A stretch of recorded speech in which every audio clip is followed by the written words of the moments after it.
बाहर के भी बच्चे जब उठाए जा रहे हैं, बाहर के बच्चे पढ़ने गए हैं, सीरिया पहुंच जा रहे हैं, ब्रेन वॉश किया जा रहा है, सोशल मीडिया पे ब्रेन वॉश किया जा रहा है। तो एक्चुअली जो रेडिकलाइजेशन हो रहा है, ये जो आतंकवाद पनप रहा है विश्व भर में, क्यों नहीं ये फिल्म देखी जानी चाहिए? क्यों नहीं हमें पता होना चाहिए कि मैं अगर अपने बच्चे को लंदन, अमेरिका, यूके, यूएस कहीं भेज रही हूँ तो मेरा बच्चा आईएसआईएस का शिकार नहीं होगा? मैं अपने बच्चे को क्यों नहीं दिखाऊं ये फिल्म कि बेटा तुम बाहर पढ़। मूवी किसी भी विषय पे हो, मूवी बैन नहीं होनी चाहिए, कोई भी मूवी हो, मैं ये मानती हूँ। दूसरी चीज़ कि ये फिल्म सत्य घटनाओं पे है, उन परिवारों के इंटरव्यू पे है जिन परिवारों की बेटियों के साथ ये हुआ है। तो क्या हम उस कथन को झुठला दें? क्या हम उस कथन को ये मान लें कि जो परिवार केरल में है, या जो परिवार देश विदेश में है, या जो यूरोप में है, यूके में है, लंदन में है, यूएस में, उनके परिवारों के साथ ये हुआ ही नहीं है, या उनकी बच्चियों के साथ ये हुआ ही नहीं है?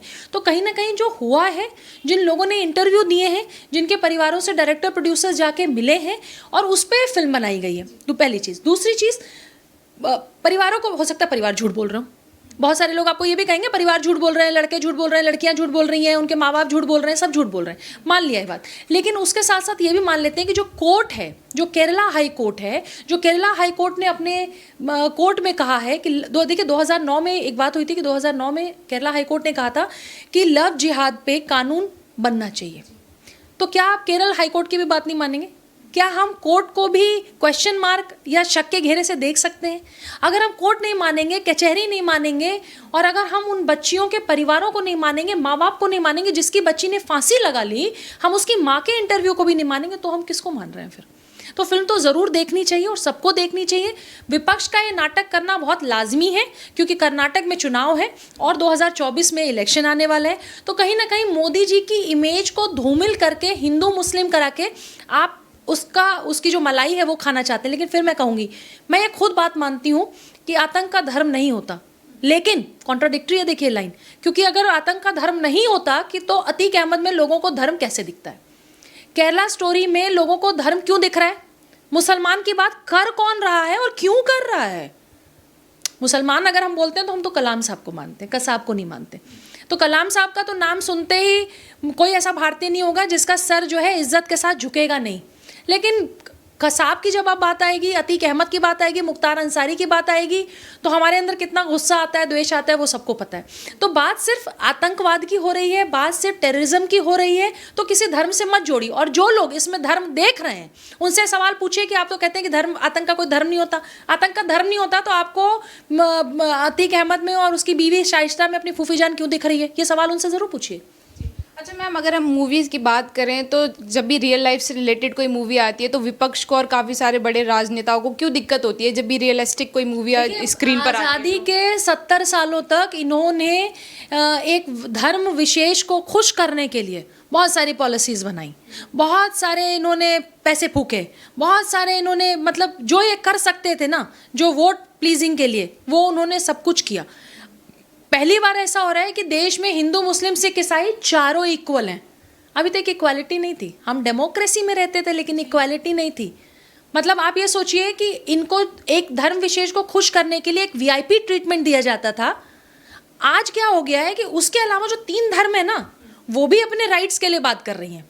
तो अब इनसे पच नहीं रहा कि अरे 70 सालों तक तो हमने इनको गुलाम करके रखा, 70 सालों तक तो हमने इनको दबा के रखा, 70 सालों तक तो वो मुख्तार अंसारी, शाइस्ता और इस तरह के लोगों को, मतलब ये हवा में उड़ते थे, डॉन थे लेकिन संसद में बैठते थे। मतलब इनके ऊपर इतने केसेस थे लेकिन इनको इज्जत से देखना मजबूरी थी जनता की। जो बोलेगा उसको काट देंगे, मार देंगे, बलात्कार कर देंगे, घर उड़ा देंगे, किसी की माँ को मार देंगे, किसी के बाप को मार देंगे। पहली बार देश में ऐसा हो रहा है कि आईएसआईएस ने जो किया उस पर फिल्म बनाने की हिम्मत किसी की है। तो ये हिम्मत कैसे बर्दाश्त होगी? जिन्होंने हमेशा जनता को अपना गुलाम बना के रखा है आज़ादी के बाद भी, उनकी हिम्मत अगर बढ़ रही है आज जनता की, या प्रोड्यूसर डायरेक्टर से फिल्म बना रहे हैं, तो नेताओं को तो देखिए नहीं बचेगा। वोट बैंक तो इनका जा रहा है, वोट बैंक जा रहा है। यही कारण है कि जिस धर्म को ये प्लीज़ करने के लिए हमेशा करते हैं, ट्रिपल तलाक के बिल के बाद, हलाला जैसे कुरीतियों के बाद, हमारी एक महिलाएं भी इनको वोट दे रही हैं, मुस्लिम महिलाएं भी वोट देती हैं। तो मैं कह रही हूँ, आप किसी को वोट दीजिए, आप राहुल गांधी को दीजिए, आप प्रधानमंत्री जी को दीजिए, आप आम आदमी पार्टी को दीजिए, सपा बसपा किसी को फ्रीडम ऑफ स्पीच और एक्सप्रेशन सबके लिए रहने दीजिए ना। आप अगर ये कहते हैं कि केरला फाइल्स जो है वो केरला स्टोरी पूरी गलत है, कश्मीर फाइल्स पूरी गलत है, दिल्ली दंगों पे फिल्म नहीं बननी चाहिए, बंगाल के दंगों पे फिल्म नहीं बननी चाहिए। क्यों भाई? गुजरात के दंगों पे 30-30 साल ड्रामा करोगे तुम इस देश में, दिल्ली दंगे पे फिल्म क्यों नहीं बननी चाहिए? बंगाल में दंगों पे फिल्म क्यों नहीं बननी चाहिए? क्यों नहीं समाज को पता होना चाहिए किस तरह से घुसपैठिए बंगाल के कोने कोने में बैठ गए? क्यों नहीं बननी चाहिए? बिल्कुल बननी चाहिए। आज के युवाओं को ये पता होना चाहिए कि बेटा देश तुम्हारे हाथ से निकल रहा है और बहुत मेहनत की जा रही है सच को सामने लाने की, लेकिन फिर भी जो सत्ता में 70 साल लोग बैठे थे उनको ये पच नहीं रहा है। तो ये जनता को स्वयं तय करना पड़ेगा कि गद्दी पे किसको बिठाना है। मैम, द केरला स्टोरी को जो है कश्मीर फाइल से कंपेयर किया जा रहा था कि उसमें एक धर्म के लोगों को टारगेट किया जा रहा था कि समाज से दूर कर रहे थे। सेम इस मूवी में भी उस तरीके से दिखाया गया, लोगों को मुस्लिम धर्म को इस तरीके से रिप्रेजेंट किया गया, इस तरीके से। अच्छा बताइए, ISIS के कुछ वीडियोस कभी कभी देखते हैं, गूगल पे आप देखोगे तो यूट्यूब पे इंटरनेट पे बहुत सारे हैं। तो वो जो ISIS के लोग खड़े रहते हैं वो पूरा काला काला काला पहन के, वो कुछ एक पता नहीं कौन से लफ्ज़ में, हिंदी अंग्रेजी में तो नहीं होता, पता नहीं कौन से लफ्ज़ में लिखा रहता है, और कहाँ कहाँ के रिपोर्टर्स और कहाँ कहाँ के ऑफिसर्स का वो गला काट रहे हैं, लाइव दिखाते हैं, वो वीडियो को डालते हैं और नारे भी लगाते हैं। तो वो जो नारे लगा रहे हैं, जो लिखा हुआ है, वो कौन से धर्म के लोग हैं?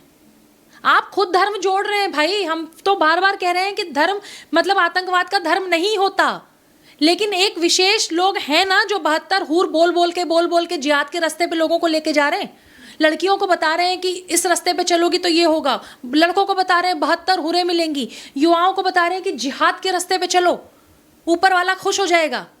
कौन सा ऊपर वाला ऊपर बैठा है हिंदू मुस्लिम सिख ईसाई किसी धर्म में, जो ऊपर वाला ये देख के नीचे खुश होगा कि मेरे बंदे जो है लड़ रहे हैं, कट रहे हैं, मर रहे हैं। एक लड़की, निमिषा नाम की लड़की, और केरल से, उत्तर प्रदेश से, जहाँ से भी इन लड़कियों को उठा के लेके जा रहे हैं, इनका बलात्कार किया जा रहा है, इनको टेंट में रखा जा रहा है, इनको सेक्स स्लेव बनाया जा रहा है। नाबालिग लड़कियों को, कम एज की बच्चियों को जिस तरह से वहाँ रखा जा रहा है। अफगानिस्तान में तालिबानी मतलब जिस तरह से वहाँ जो लड़कियाँ स्पोर्ट्स में हैं, जो इनका कहा नहीं मान रही है, स्पोर्ट्स में क्यों है, लिपस्टिक क्यों लगा ली, शॉर्ट्स क्यों पहन लिए, स्पोर्ट्स कैसे खेलोगे, फिल्म की एक्ट्रेस तुम कैसे बन गए, उसका गला काट दे रहे हैं। तो अल्लाह ताला ऊपर खुश हो रहा होगा, राम जी ऊपर खुश हो रहे होंगे, वाहेगुरु ऊपर खुश होते हैं, गॉड ऊपर खुश होते हैं? कोई नहीं खुश होता। किसी धर्म में कोई भगवान, कोई भी ऊपर वाला खुश नहीं होता। प्रॉब्लम सिर्फ इतनी है कि जो नीचे हमारे यहाँ पॉलिटिशियंस हैं उनकी अपनी अपनी दुकानें चलती रहनी चाहिए। ISIS की बात हो रही है तो आपको धर्म क्यों दिख रहा है? ISIS की बात हो रही है तो आप हिंदू मुसलमान की बात क्यों कर रहे हैं? सिर्फ हिंदू बेटियां उठाई गई हैं क्या? क्रिश्चियन बेटियां भी तो उठाई गई हैं। कुछ साल पहले लंदन की एक कम उम्र की लड़की जो पढ़ने गई थी, वो कैसे वहाँ से सीरिया चली गई, उसकी एक स्टोरी दिखाई है। तो वो क्या हिंदू थी? वो क्या भारतीय थी? वो क्या केरल की लड़की थी? बाहर के विदेश में भी ये हो रहा है ना, UK, US, यूरोप, सबकी स्टडीज़ देखिए ना। तो बाहर के भी बच्चे जब उठाए जा रहे हैं, बाहर के बच्चे पढ़ने गए हैं, सीरिया पहुंच जा रहे हैं, ब्रेन वॉश किया जा रहा है, सोशल मीडिया पे ब्रेन वॉश किया जा रहा है। तो एक्चुअली जो रेडिकलाइजेशन हो रहा है, ये जो आतंकवाद पनप रहा है विश्व भर में, क्यों नहीं ये फिल्म देखी जानी चाहिए? क्यों नहीं हमें पता होना चाहिए कि मैं अगर अपने बच्चे को लंदन, अमेरिका, UK, US कहीं भेज रही हूँ तो मेरा बच्चा ISIS का शिकार नहीं होगा? मैं अपने बच्चे को क्यों नहीं दिखाऊं ये फिल्म कि बेटा तुम बाहर पढ़ने जाओगे तो ध्यान रखना कि तुम पढ़ने गए हो, तुम किसी भी तरीके से ISIS का शिकार मत बन जाना।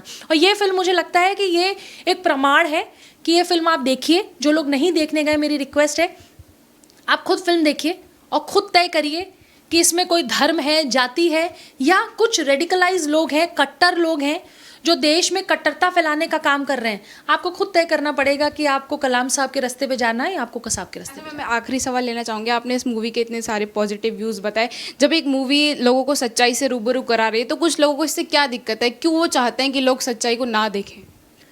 इसका एक सबसे बड़ा आंसर है, उस आंसर का एक वर्ड है मोदी जी। मोदी जी से इतनी नफरत है कि मोदी जी से प्रधानमंत्री को, मतलब खाना खाएंगे तब भी गाली देंगे, पानी पिएंगे तब भी गाली देंगे, सुबह उठते हैं तो गुड मॉर्निंग नहीं बोलते, मोदी जी को गाली देते हैं, गुड नाइट नहीं बोलते, मोदी जी को गाली देते हैं। आप प्रधानमंत्री से नफरत में इस कदर आपने नफरत पाल ली है कि आपको ये समझ नहीं आ रहा है कि कल आपके पड़ोसी, आपका रिश्तेदार, आपके परिवार की बेटी अगर सीरिया में उठा ली जाए और उसके साथ 100 लोग सामूहिक बलात्कार करें, तो आप प्रधानमंत्री से इतनी नफरत करते हैं कि आपकी उस बच्ची की चीखें आपके कान में नहीं आएंगी। तो इसका जवाब सिर्फ प्रधानमंत्री है। धन्यवाद।